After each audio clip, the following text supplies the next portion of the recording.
And welcome to the program. You know, we look at news, views, and truths from a biblical perspective, helping you become a watchman on the wall. And that little clip will kind of perhaps set the stage for some of the conversation for this next hour. The Bible talks about nations having distress with perplexity in the last days. That's Luke 21. That's actually a direct reference to the tribulation, but tribulation signs are casting a huge shadow today. And it's not just America that's having distress with perplexity and is in political turmoil. The European Union is in disarray. Will it be Brexit or not? And who will be the next EU leader? Emmanuel Macron, whose own country is falling apart. Israel is embroiled in conflict on every side. Even our nation to the north, Canada, has Christians and conservatives in a fight for their life. And I've left out so much more as it concerns perilous times and distress with perplexity of nations referenced in Luke 21. So I try to bring on Bill Koenig to this program a couple times a year. He's been in the White House press corps almost 20 years. I think he began about the time I started in radio, and he's been a speaker at numerous conferences this ministry has hosted. And here's where we're headed for the hour. We'll discuss what we feel will be some important issues in the new year. How will they affect you? How do they play into God's end-time clock and calendar? Well, and a whole lot more. Bill Koenig, welcome back to the program. Thanks, Jan. Always a pleasure to be with you. Thank you. Now, Bill, you call what's going on in Washington demonic disruption, and you say it's going to get far worse in the new year, and we're going to reference at least the constant investigations. Trying to embarrass the president's whole family. The far left will probably now pile on now that they have the House. Maxine Waters, Gerald Nadler, Representative Schiff, Nancy Pelosi, Chuck Schumer, and you say an endless attack on the president is about to begin to demoralize and to discredit him, and this is likely the demonic disruption you're talking about, correct? Yes, Jan. When I look at these news events on a daily basis, and especially when you see the level of tension and animosity here in Washington, D.C., and then you kind of say, okay, what's the big problem here between the political parties? I think the number one thing is the conservative Republicans are pro-life, pro-marriage, man and wife, and we stand strong against anything that's immoral as far as our beliefs, whether it's having to do with birth control, being forced on people that don't want it through health care programs, whether it's international debate when it has to do with trade or rumors of war and kingdoms against kingdoms. But back here in the United States, the Democratic Party historically has been proud of their role in making abortion legal. They pride themselves with same-sex marriage and the LGBT agenda. And when you hear the testimony during Senate testimonies for members of the Republican administration, those three things were the big question. Even Supreme Court nominees, administrative nominees. So I think distinctively it is a battle between good and evil from our perspective. And we're also living in a time, I'd like to point out, Isaiah 5:20. Yes. When good is considered evil, and evil's considered good. Well, Bill, let me just interject here, because it seems to me, and I named some names here, and they're the heavy lifters of the far-left Democrat Party, and it seems like they don't care if they take the country down, literally, as long as they can destroy Donald Trump, which to me is almost demonic, and I can't wrap my brain around this, because you literally want to destroy a country just to take down somebody you can't stand, who you think maybe won that election illegally or whatever, this endless investigation going on that's turned absolutely nauseating. So how do people understand this? They don't care if they destroy this country. Well, and it really sense that the first 2 years of President Trump's time in office is this obsession with destroying this president or presidency and eliminating him and any kind of involvement he's having, whether it's having to do with excessive regulation, whether it has to do with, his strong stand with Israel, as far as some of the domestic issues issues, not accepting the global warming consensus of the Paris Accord, a lot of these things. But there is an obsession, Jan, that I felt that their determination to destroy him was so profound that they would do everything they could to do that, even if it brought the country down at the same time. And that's huge and significant, and it's definitely a battle between good and evil. And I'm not sitting here, and you aren't either, sitting here saying that Trump is everything we want him to be. No, of course not. At the same time, we see it for what it is. I think those most angry might be the world's globalists, and in America, in Washington, we've got globalists who are both on the Republican side and the Democrat side. For that matter, Paul Ryan is a globalist. He's stepping down now, but he wants a one-world government. That's more demonic delusion, this one-world business, but nonetheless, these people have been upset since November 2016. They can't understand how it happened. Let me just move here quickly to Judge Kavanaugh, because I think that was one of the biggest Washington stories of 2018 and could be sort of an example of what the 2019 is going to look like. More mean-spiritedness. Again, you call this demonic disruption. I call it demonic delusion. We're going to see more mean-spiritedness, more contentiousness, more slander. I say men given over to a reprobate mind, because the Progressive Party wants government as God, wants nothing to do with the God of the universe. They're going to be attacking the president's family. They're even angry that people are staying at the Trump Hotel in Washington, D.C. when they come to do White House business. So they're going to go after everything. Am I right? Oh, absolutely. Well, you already have Attorney Generals of New York. She is this new one. She's fixated on reviewing and evaluating every bit of business that Donald Trump has done in New York. Every bit of business, looking into his nonprofit charities. They are going to look at everything Trump / children, sons, daughters, son-in-laws have been involved with in New York. She's obsessed with that. Then you have a New Jersey Attorney General's office right now is looking at some of the complaints of some of the employees that worked at one of Trump's properties there in New Jersey. And then you have the Attorney General of Maryland, along with the top legal person here in the District of Columbia, that is going to look into the people that have been staying at the Trump Hotel, the fact that he's been able to benefit while being in office economically, because these are people that do business with the United States, do business with Trump. They're going to look into that. And Schiff there in Congress wants to see Trump's financial records, his income tax returns. They are relentless, Jan, to decipher this and to make his life miserable. Bill, let me play a 1-minute clip here and get your response. This is MSNBC, and it's a number of people who are expressing their dissatisfaction with a lot of things. And the last sentence of this little clip really troubles me, Chris Matthews. I keep coming back to the big political earthquake in Washington, D.C., that tomorrow morning Democrats will be figuring out how to run these committees. That, we have had a Trump presidency which has been, norm busting and has debased the dialogue. And, most people with kids don't let them turn on the TV when there's political talk on. All of that is unchanged. What changes is that there is now, Democrats will control all the committees that can investigate the other half of sort of the scandal that is the Trump presidency, and that's the rampant corruption. The rampant corruption at the agencies. This is the kinds of stories that you make time for, but a lot of us don't. Almost at every agency, there's been some sort of ethics scandal, and it gets scant media coverage, and it has no oversight in Congress. That all changes tomorrow. Another thing is the control that the House has over all fiscal matters. Everything has to originate in the House. The president cannot have a new tax bill without Nancy Pelosi's approval, which is unlikely. Can't change the entitlement questions about Social Security, Medicare, Medicaid. Can't do any of that stuff that Mitch McConnell was talking about a few weeks ago. All is under the control now of Nancy Pelosi. Again, it's toxicity being expressed here on this panel. And this is what you hear on any of these networks, CNN, MSNBC, Nightly News, and all of that. And in fact, that's true. And for that matter, I'm not sure we're even going to get a wall on the southern border, because that takes money, and Nancy Pelosi has to approve those kinds of things. And again, is this just gridlock ahead here for the new year? Oh, yes, Jan. Beyond anything we can even comprehend. Yeah. If we sat here right now and wrote it down on a sheet of paper, the way that we thought it would play out, we probably wouldn't even be close to what's coming. And that's what's so difficult for us. This Trump derangement syndrome is so toxic. That's a perfect word that you used. And they don't care. They don't care the consequence. They don't care what this does to the country.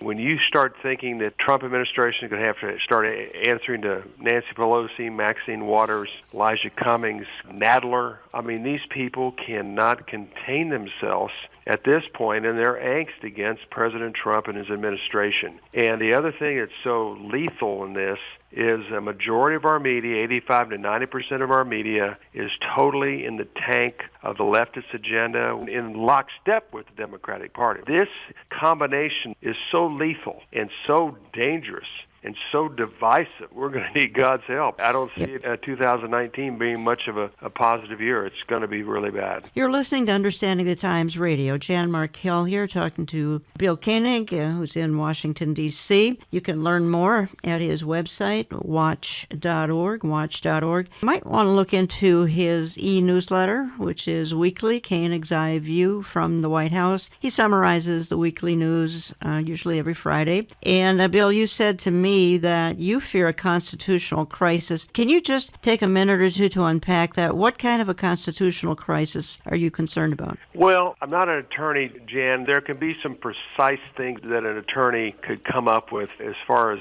oversight, things that the committees can take on having to do with administration departments, having to do with, almost anything. What they look for is just anything. I mean, small, insignificant things. I mean, here we have almost $18 million spent on the Russian collusion thing, and we've had only a few people serve any time at all, and they were not really true associates of the Trump administration, and this has been the most disruptive political/legal thing that we've seen in our lifetime, and getting ready to be much worse. From a constitutional crisis, the way I look at it, I mean, obviously the House can impeach a president based on a simple majority. So if 51% of the House desires to impeach the president on something, then it goes to the Senate for the trial. And 2/3 of the senators must approve the impeachment. Fortunately, the Republicans have 53. Not going to happen. Yeah, you don't see it happening unless something was really extreme that would force them to make that decision. But I don't see that coming. But what happens is you can't get anything done. It takes a House, a Senate, and a president to get anything through legislatively. That's going to be a mess. Your opening clip, kind words by President Trump, kind words by Nancy Pelosi, and then when they finish that, the talk behind the scenes or later in the newspaper, later in tweets, it's not so kind. Right. But, President Trump works well in chaos and disruption. He almost seems to kind of favor that because for some reason it gets his adrenaline going, and then comes some, crazy tweets and things that a lot of people, even on the right, don't appreciate and can look a little bit silly at times. But at the same time, Bill Koenig, and you being in the media yourself, know how effective this Twitter issue is. He's reaching millions. With a click of a mouse, he's reaching millions through his tweeting. It's amazing. You didn't have that privilege 15, 20 years ago, nor did I. No, absolutely. I think it's 45 to 50 million. It might even be more than that. I've looked at it a couple times, and it's enormous. We have 330 million people in America, and you got 45, 50 million people receiving tweets. Not that they all read it, but that's a tremendous audience. Some of us have said, I wish he'd just stop his tweets at 6 in the evening and start again the next morning at 6 a.m. Some of the most lethal, radical tweets are at night, and, there's no filter. And also during Shabbat, when his son-in-law, his Jewish son-in-law, is at the synagogue, because I understand that he oversees some of the tweets. But, the bottom line here, oh my gosh, Jan, just the behavior. If you did sound bites of the people I just mentioned, they're going to be head of these committees, and what they've said about Trump, what some of these attorney generals have said about Trump. And then we get into the one world order. For us, we understand what one world order is, and it's a world order that's not a biblical world order. And they have their own incentives, and they have their own agenda, and Trump has been disruptive to that one world order. That's been very problematic on the international stage. One world order is setting up the kingdom for the Antichrist. Let's be blunt here. That's what it is. It's going to fall into place eventually. That's where the Bible speaks of these days. And then we continue to watch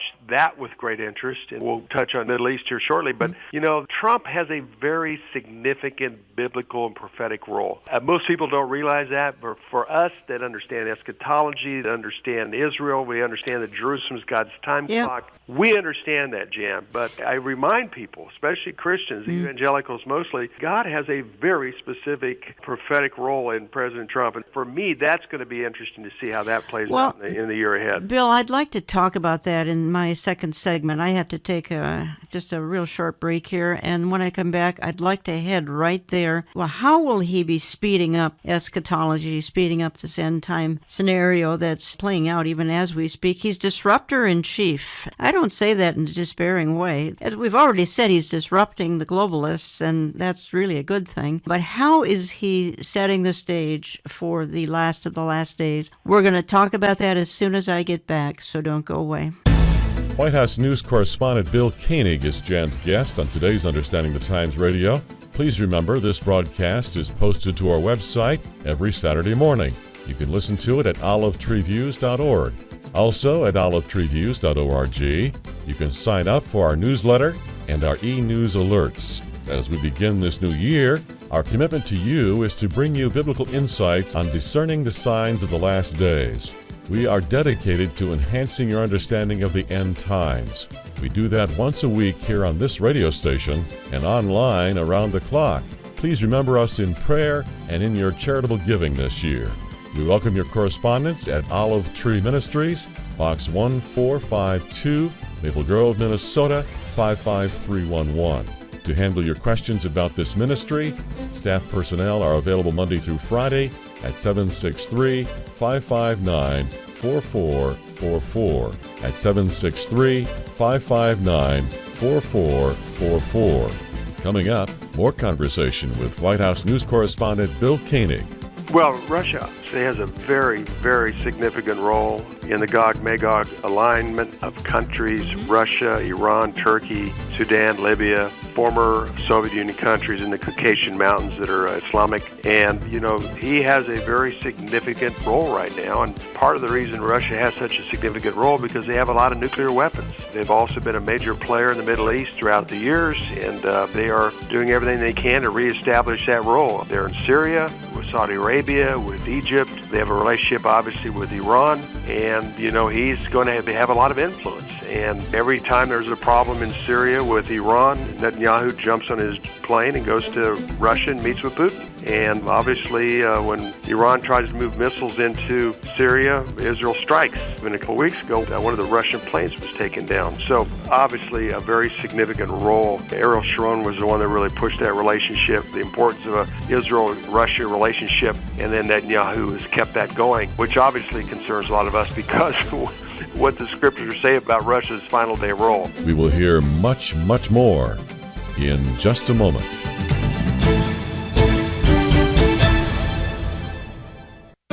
Thanks for supporting this radio outreach, now heading into its 19th year. There is a common misperception that radio stations actually pay hosts of programs like Understanding the Times Radio, when in fact, programs like this deal with serious weekly radio costs. If you would like to underwrite this program, give us a call Monday through Friday Central Time at 763-559-4444. That's 763-559-4444. Or just give conveniently online at olivetreeviews.org. That's olivetreeviews.org. You can always drop a tax-deductible check to Olive Tree Ministries, Box 1452, Maple Grove, Minnesota 55311. That's Box 1452, Maple Grove, Minnesota 55311. Proclaiming both the news and the good news this year.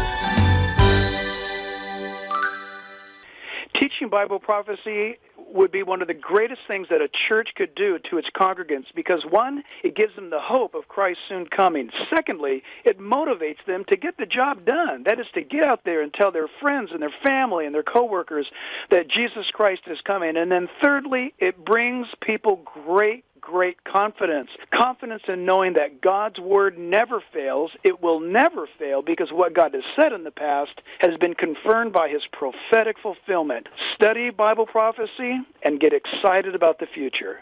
And I've got two Orthodox Jewish friends that are at the White House. And when something major happens in Israel or the Middle East, they go, where is that in the Tanakh or the Old Testament? And I'll say, well, look at this. Look at that scripture. Look at Ezekiel 38 and 39. Look at Jeremiah 49. Look at Isaiah 17:1. One day that city, Damascus, does not exist as a city any longer. We've made the most of being in a difficult place. I know the Lord planted us there. So it's easier for Claudia and I to be there despite the challenges of being in the swamp when we know that God has us there for his particular purpose at this time.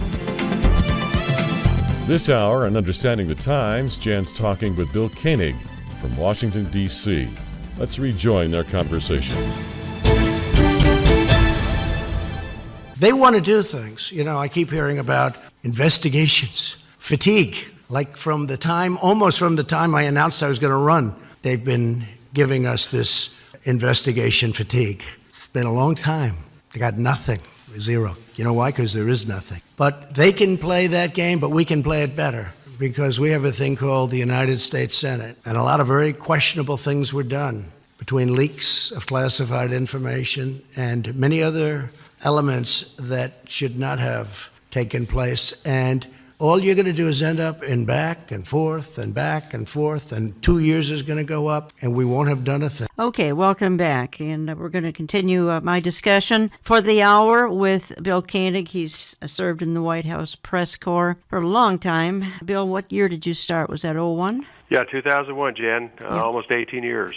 We've been talking a little bit about the contention going on in our nation's capital, and that then translates to a nation in conflict. Well, it's sort of a constant conflict, constant chaos. I pull it out of Luke 21. There it talks about nations having distress with perplexity. While that may be a tribulation reference, again, as I said in my intro, the tribulation is casting a huge shadow today because I believe we're very, very late in the eschatological clock, and my guest for the hour, Bill Koenig, would agree. You can learn more at his website, watch, W-A-T-C-H, watch.org. Sign up for his weekly e-newsletter, Koenig's Eye View from the White House. And Bill, as I went out of segment number one, I said I want to talk about how President Donald Trump is sort of speeding up the end time panorama of things. And as I said, I consider him sort of a disruptor in chief, but he brought Europe together, as he's not one of them. He's not a globalist, so the EU is circling the wagons and they're kind of sticking together over there. He's hastened an alignment in the Middle East, the alignment of Gog-Magog. He's hastened the alignment of Russia, Turkey, and Iran. He put sanctions on all of them and brought them together. He's thrust Iran onto the global stage, center stage. We're talking about a deal of the century, and we'll get to that in a few minutes here, that could be coming into the Middle East. And you say that his dealing with Vladimir Putin is of huge end-time significance. Tell me why you think that is such of end-time importance. Well, Russia has a very, very significant role in the Gog-Magog alignment of countries, Russia, Iran, Turkey, Sudan, Libya, former Soviet Union countries in the Caucasian Mountains that are Islamic. And, you know, he has a very significant role right now. And part of the reason Russia has such a significant role because they have a lot of nuclear weapons. They've also been a major player in the Middle East throughout the years, and they are doing everything they can to reestablish that role. They're in Syria, with Saudi Arabia, with Egypt. They have a relationship, obviously, with Iran. And, you know, he's going to have a lot of influence. And every time there's a problem in Syria with Iran, Netanyahu jumps on his plane and goes to Russia and meets with Putin. And obviously, when Iran tries to move missiles into Syria, Israel strikes. And a couple weeks ago, one of the Russian planes was taken down. So obviously, a very significant role. Ariel Sharon was the one that really pushed that relationship, the importance of a Israel-Russia relationship, and then Netanyahu has kept that going, which obviously concerns a lot of us because what the scriptures say about Russia's final day role. So with President Trump, I mean, there's some strong sanctions against Russia. They're continuing those strong sanctions. There's a possibility that those sanctions will be tightened. One thing that is happening over the last 2 years, we're seeing more and more of Russia's ultimate plan of disrupting and dividing America through the political system, and have been quite effective in this process. So we're going to hear a lot more about that next year going forward. So the big players right now internationally, really, when it comes to, leaders, obviously Trump and Putin. I want to talk about leaders for a minute. Talking to Bill Koenig this hour, Jan Markell here, Understanding the Times Radio. I want to talk about leaders for a moment. You and I talked on the phone recently, and we were citing some interesting, charismatic world leaders. I know many sort of are on Antichrist watch. Now, quite frankly, that's a topic a little bit irrelevant for the church because the church isn't here when that man comes on the scene. Nonetheless, we're to be discerning the times, and I think looking at some individuals, at least seeing what their qualifications are for an end-time role, and I'm have been intrigued with people like you called Jared Kushner a soft-spoken genius. We talked about Barack Obama. We talked about Tony Blair, Emmanuel Macron, whose country is falling apart, and his position as prime minister is falling apart. I think those who might be anticipating a Muslim antichrist might be looking at the young man, Mohammed bin Salman of Saudi Arabia. We've got Pope Francis. Is he an apocalyptic person? Personally, I think a pope will play an apocalyptic role. And again, I go back to what you called Jared Kushner a soft-spoken genius. All I'm saying is there's some interesting players on the chessboard right now, and I think you would agree. Without a doubt. I think it's incredibly fascinating. And matter of fact, a lot about the genius, that really came from Nikki Haley. I mentioned he's very soft-spoken, and Nikki Haley emphasized that when she made the announcement she was leaving her UN role, that he is. And obviously he's very smart. The genius of him, from the perspective of watching Israel in the Middle East, is the fact that he was able to develop a close relationship with bin Salman from Saudi Arabia, the fact that they brought 55 Muslim leaders in from around the world to meet with President Trump personally in May of last year in Riyadh, Saudi Arabia, where Trump had the opportunity to speak with them and say, if you stop funding the terrorism, you got a great friend. If you don't, you got a great enemy. And that's what he told them. And I have a friend that's with one of the major media organizations in the Middle East, and he said, Bill, I never thought I would see this.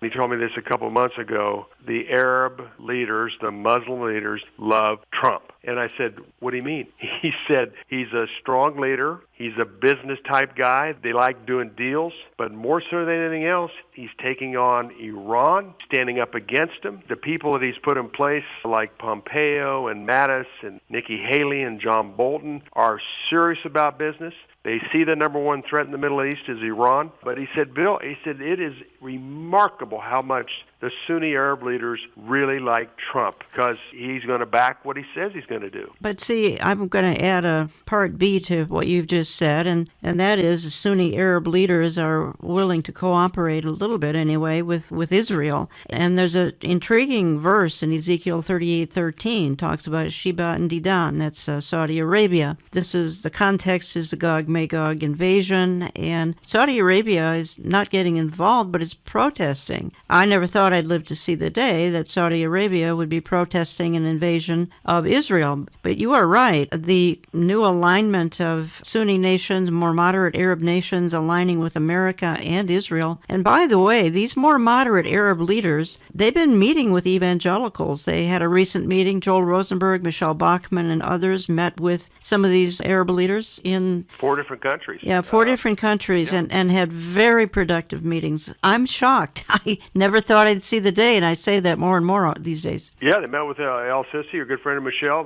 with Rosenberg and Tony Perkins and others, General Boykin. They met with El-Sisi in Egypt. They met with King Abdullah there in Jordan. They met with the leader there in the United Arab Emirates, and also met with Prince Salman there in Saudi Arabia. A lot of that had to do with the plight of Christians in the Middle East. I know they took a fair amount of heat from some people. Why do you even meet with these folks? But, they wanted to put a face to Christianity and also show that they were very concerned about the plight of Christians throughout the Middle East. And these leaders were all willing to listen to them, and they had their opinions. And it's been 2 or 3 hour meetings, I understand. So that's pretty remarkable. What's interesting, Jan, is the fact that Obama was after legacy. He and Kerry, they pushed the Iran nuke deal. And the Sunnis didn't trust Obama and his agenda. Basically, he was trying to get out of the Middle East. And because of this, the Sunni Arab countries turned to Israel. I had a friend in the Israeli press office in Israel said, who would ever think that we, Israel, would have a close defensive and intelligence relationship today with Egypt, Saudi Arabia, United Arab Emirates? We already had a decent relationship with Jordan, but who would have ever thought? Well, it's because Obama and his Middle East efforts and attempt of a legacy in the Iran nuke deal that forced these Sunni Arab countries to develop a closer relationship with Israel. And then here comes Kushner and Trump to push it even further. Well, Bill, I want to take this a step further. I'm going to play a clip here. It's only 2 minutes. And we hear a lot today about President Trump being compared to King Cyrus. And this little 2-minute clip, I think, is going to expound on that. And then I want to talk about it at least for a minute or two, because I think it's kind of an interesting development here in the last 1 to 2 years. Before the 2016 presidential election, some evangelical Christians began comparing Donald Trump to King Cyrus, the biblical king who's credited with allowing Jews to return to Jerusalem from exile in the Babylonian Empire. The idea behind the comparison is that a non-believing leader can be used by God to enact policies that help advance the interest of believers, in this case, Christians and Jews. And today we're joined by Israeli author Gil Troy. He is an historian who has written this upcoming book, The Zionist Ideas, Visions for the Jewish Homeland, Then, Now, and Tomorrow. Welcome, Mr. Troy. We appreciate your time today. Pleasure to be with you. Thank you. Let's talk a little bit more about the King Cyrus comparison, because it's not just a small segment of evangelical Christians who are making this comparison. Prime Minister Netanyahu actually did the same thing recently, and in honoring Trump for declaring Jerusalem Israel's capital, Netanyahu likened him to Harry Truman, Lord Balfour, and Cyrus the Great. What do you make of all of this? You know, those of us lucky enough to visit Jerusalem know that we don't count in decades, we don't count in centuries, we count in millennia. You're swimming in history. And so when you see someone do something good for the Jewish people, you put them in historical context. And Harry Truman, after he recognized the state of Israel within 11 minutes of its founding in 1948, was thanked. And he said, "I am Cyrus," because he was going back to the Persian king. And so it's not surprising that we would look at Donald Trump, say he did something good for the Jewish people, he did something good for the American people, he did something good for the world, and say, you're part of that historical chain. Do you believe that President Trump deserves the same recognition as President Truman and Lord Balfour? I actually think that Harry Truman and Lord Balfour did greater things, and it's not a criticism of Donald Trump. Harry Truman was being told, do not recognize the state of Israel. Lord Balfour was there at a time when there was no notion even of a state. And Donald Trump was basically acknowledging something very obvious. How is it there's only one country in the world that's not allowed to pick its capital? So while I give Donald Trump tremendous credit, I feel like if we lived in a normal world, if we lived in a fair world, it wouldn't be such a heroic act. But maybe that's the heroism. Bill Koenig, as we speak, it's possible that the so-called deal of the century, perhaps made by the art of the deal maker, Donald Trump, and of course Jared Kushner would be the kind of brains behind this deal of a century, along with President Trump. It could be on the table literally any day. Your thoughts on this? I mean, first of all, they're going to tell the Palestinians take it or leave it. I can guarantee you they'll leave it, and it'll be a dead end, but give me your thoughts. Quick note here on that gentleman's comment. That was a great clip, Jan. Yeah, I thought so. What happened is Trump was under an enormous pressure not to move the embassy from Tel Aviv to Jerusalem. You had former secretaries of state. You had John Kerry blasting the decision, saying if you ever do this, this will set the whole Middle East on fire. Yes, absolutely. And then you had other Middle East leaders, King Abdullah, President Sisi, others in the Middle East saying the same thing. Erdogan from Turkey, same thing. 90% of the State Department said this will be a horrible mistake. This will be a spark that will set the Middle East afire. None of that happened. Mm-hmm. And, you know, we heard Clinton, we heard George W. Bush, we heard Obama promise to move that embassy from Tel Aviv to Jerusalem. They didn't do it. Every 6 months, the Jerusalem resolution passed in 95. Every 6 months, the president would just have to decide, is now the time to move the embassy from Tel Aviv to Jerusalem? This was a congressional resolution. And every 6 months they said, no, this wouldn't be good for the peace process. This wouldn't be good because of terrorism, and they wouldn't do it. So this was courageous. And now, Kushner, who was very involved in the new NAFTA deal, who's been involved very much in this bipartisan prison reform agreement that just was passed and signed, is very substantial. And now Kushner is going to move forward with the deal of the century. And that's what it's been billed for. This is a peace deal between the United States, Israel, and the Sunni Arab countries that's going to call for a comprehensive deal where the relations would be normalized between the Sunni Arab countries and Israel, and that they see the benefit of intelligence and all the other things that would benefit from that relationship, and then the Palestinians would have to cooperate. The Palestinians never miss an opportunity, and that's going to be the clinch in the whole thing, but they're already getting people ready, the Arab leaders, Abdullah and others, but especially Kushner are saying, not all sides are going to be happy with what we're going to come through with this plan, but we are hopeful that we will get the sides to agree to this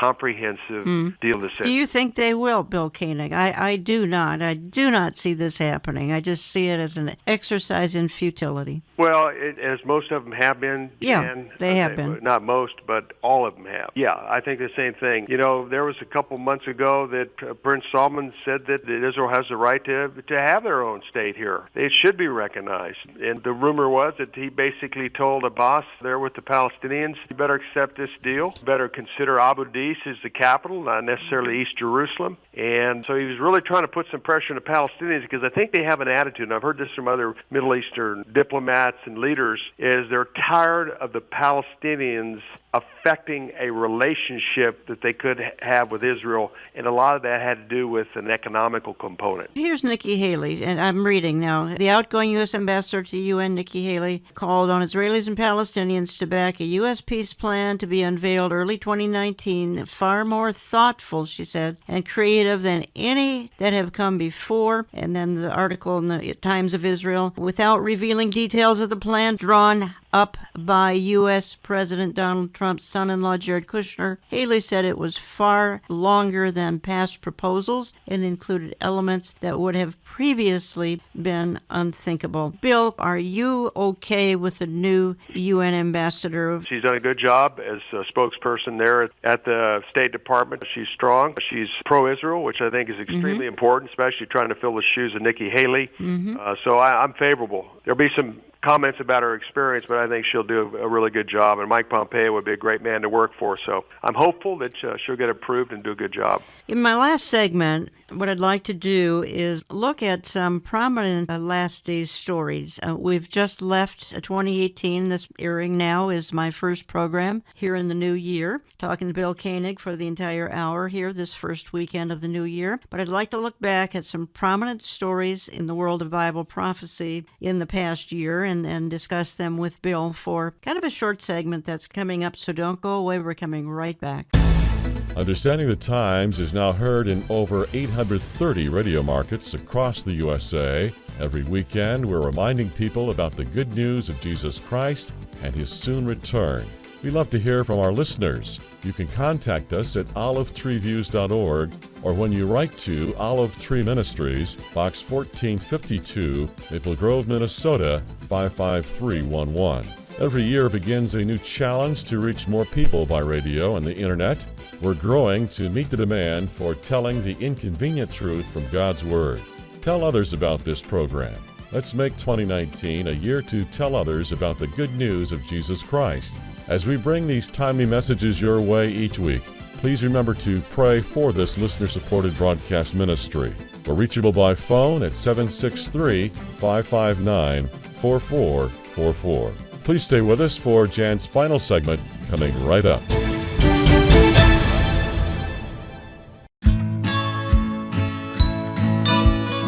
I have watched the tide of our times deteriorate for decades. Some say we are in the time period known as the beginning of sorrows, but that actually comes later in God's clock and calendar. Still, without an eternal perspective, people are discouraged today, and that is why Hebrews 10 tells us to encourage one another. Olive Tree Ministries has products that will help you do that. visit our website, olivetreeviews.org, olivetreeviews.org. We have books and DVDs that are uplifting and that will remind you that the King is coming soon and the darkness will turn to dawn. If you want to stay up to date, also check our daily headlines, posted hourly every day. The sons of Issachar in 1 Chronicles 12 were men who understood the times. God wants us to be in the know, up to date, and looking at events that cause us to await His return. Hello, everyone. This is Bill Solis, the founder of Prophecy Depot Ministries, and I've been honored to be a guest on Jan Markell's radio show, and I listen to it on a frequent basis. She covers so many different diverse topics, not only prophecy, but dealing with the signs of our times and the political things that are going on with excellent guests. I've seen her show grow from several hundred radio stations up to, I think it's 830 some now, if not more, because people are interested in this show. I highly encourage you to listen to Jan Markell on a frequent basis. And as I mentioned, the greater the pressure on Israel to divide their land, the greater the corresponding catastrophe. And this has happened for 26 years. This is his land. But based on the scripture and the word, how important Jerusalem is. And Pastor W.A. Criswell, the First Baptist pastor in Dallas, used to always say, if you want to know where we stand prophetically, watch what they're attempting to doing with the city of Jerusalem. And now for the conclusion of today's Understanding the Times broadcast, featuring Bill Koenig, once again, Jan Markell. We addressed Palestine and said it is a so-called state. Is that language productive in achieving the president's? Accurate. But the president recommitted to the president in New York City, as you know, recommitted his goal to achieving a two-state solution. That's right. So is using that sort of language productive in his goal? Yeah, sure, of course. It's not a state now. It does not meet the customary international law test of statehood. It doesn't control defined boundaries. It doesn't fulfill the normal functions of government.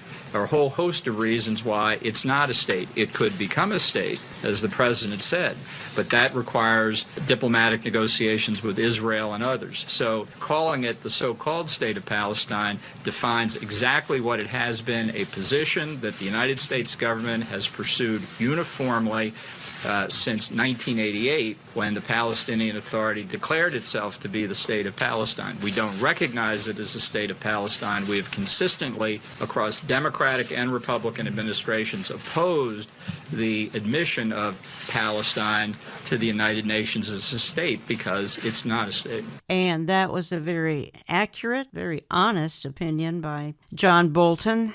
A quick comment here. Just remember, please, that this programming is posted to my website, olivetreeviews.org, olivetreeviews.org, every Saturday. And if you just want to have it downloaded to your device, you can get the oneplace.com mobile app, oneplace.com mobile app, and that'll be downloaded every Saturday as well. Please look into both my print and e-newsletter. We talk about these issues we're talking about this hour. They're all talked about in my print and e-newsletter. Again, olivetreeviews.org, olivetreeviews.org. I want to wrap up my conversation with Bill Koenig, who served in the White House Press Corps. I began my radio career in 2001, and he began serving in the White House Press Corps in 2001. And he's been at numerous conferences that I've hosted. And at those conferences, we talk about a lot of things, including prominent things going on that have an eschatological significance and importance, last days. Bill, I just want to cite a few things that I see so prominent in 2018. Number one, the Gog-Magog alignment, Russia, Turkey, Iran. Number two, I think, as it concerns end-time issues, the intrusiveness of big tech,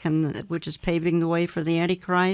Number three, I think, is the rise of Romans 1 mentality in 2 Timothy 3. The me, myself, and I, the lawlessness, the love of money, the brutality, the demonic hatred of righteousness, of conservatism, of Christians. I think number four would be the rise of the hatred of God. The government must be God these days. Number five, I cite, is the rise of witchcraft, New New Age and paganism. And number 6 would be the rise of strong delusion, particularly in the church, and not giving heed to sound doctrine. The next one I think would be, quite frankly, I think this is the story of 2018, is the young man, the missionary, who gave his life for an unreached tribe in India because he wanted to reach one of the last groups of unreached people on the planet. And that's kind of an end-time thing as well. And obviously, one of the major things in 2018, we've already dealt with it, Israel's 70th anniversary and moving the U.S. Embassy from Tel Aviv to Jerusalem. Anything of those bullet points stand out to you? They're all very significant, Jan. And,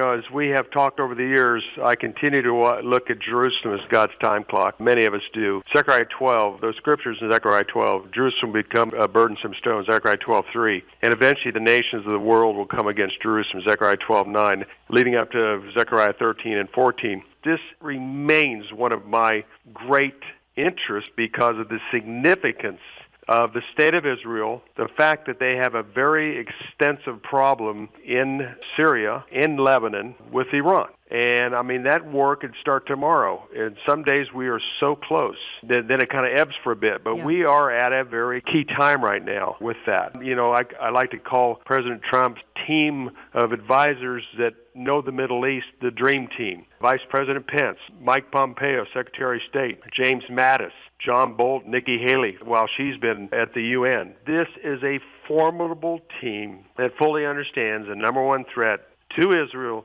to the Middle East, and to the international community is Iran, and they must be dealt with. And we have an administration that's determined to do that. The other things that you mentioned are all very significant, too. I think the political disruption here in America, this is another area that I'm very concerned about going into 2019. The significance of what could happen, the divisiveness, the lack of civility, the lawlessness, of great concern. The other thing is the international business relationships with the EU and China, especially the negotiations with the United States and China. We're getting ready to have those get going again here in January. And, that's going to be very significant going forward. And then, obviously, the relationship with the United States, President Trump and Putin, President Trump and Erdogan there in Turkey, and President Trump and his relationship with the family, the Saudi family, bin Salman, his father. These are all very significant along the lines edifying what you've just said, Jan. We have a very big year coming. They all are, but this one seems to have a lot of things beginning to come together. A lot of potential triggers that could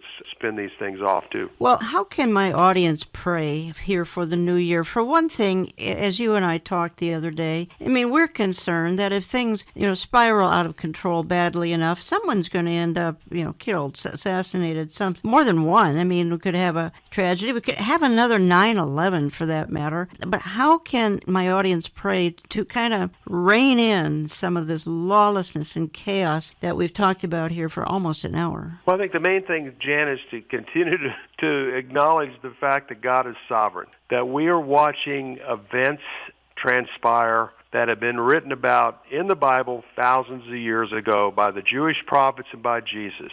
We are living one of the most exciting times in biblical history. We have a handbook, the Bible, in our hands that we can follow to better understand these days that we're living in. Let me put it this way, to look at the role of U.S. presidents, the prophetic role. We can go all the way back to Harry Truman and then the other presidents that were involved in the peace process, dealing with Russia, Reagan, Jimmy Carter's role with the peace process, George Herbert Walker Bush, time of president, starting the Madrid Land for Peace Conference, his son coming up with the two-state plan, Obama doing the Iran nuke deal that helped lead to Trump and his relationship with the Sunni Arabs is going to take on Iran. He's going to take on Russia.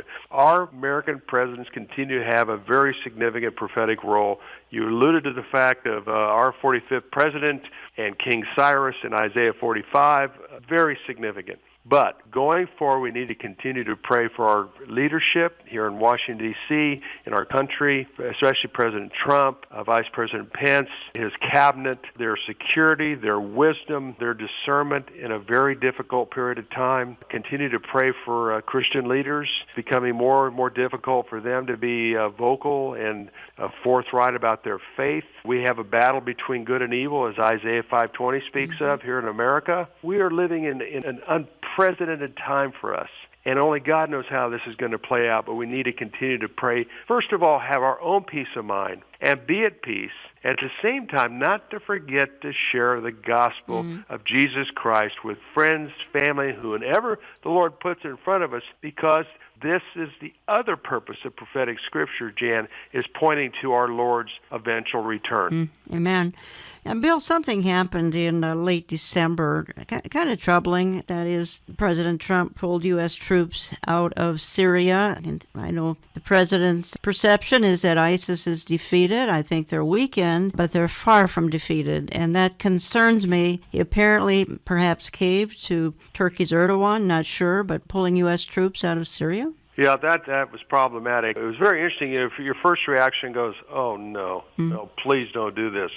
By having 2,000 troops there in that north and northeast part of Syria has been able to kind of calm things with Iran to a certain extent, of being able to keep an eye on them, being close to the action, dealing with ISIS was a very strategic position. Even some of our diplomats here, former diplomats here in Washington, D.C., Dennis Ross on the left, and we had conservatives on the right that are saying that we need to keep those troops there. And the Erdogan saying, we're not going to allow this. The problem is part of our coalition there were the Kurdish members of the PKK, which are more of the radical Kurds. We love Kurds. Kurds are wonderful people. They are. Fantastic people. Well-liked by Israel, well-liked by people here in Washington, and that was very problematic because are the Kurds being thrown under the bus once again? But more than anything else, Jan, what's significant about this, and the more I thought about this, okay, number one, this is a sudden departure. That's a bad move. Did Erdogan influence him? Did the Washington Post article talk about the risk of us being there influence President Trump? Very possible. But at the same time, maybe we're moving our troops out of there at a time when things with Israel and the United States in dealing with some of these threats of Iran in Syria and Lebanon and Iraq might go to a different level, and it might be safer to have them out of there. So I don't know. Sure. Initially, I was concerned because we've seen the benefit of having our troops there. Absolutely, we do. But obviously, it's a very significant. And folks, you can keep up on all this kind of information at Bill's website, watch.org, or sign up for his e-newsletter, Koenig's Eye View from the White House. Bill, thank you for sharing today. I got to go.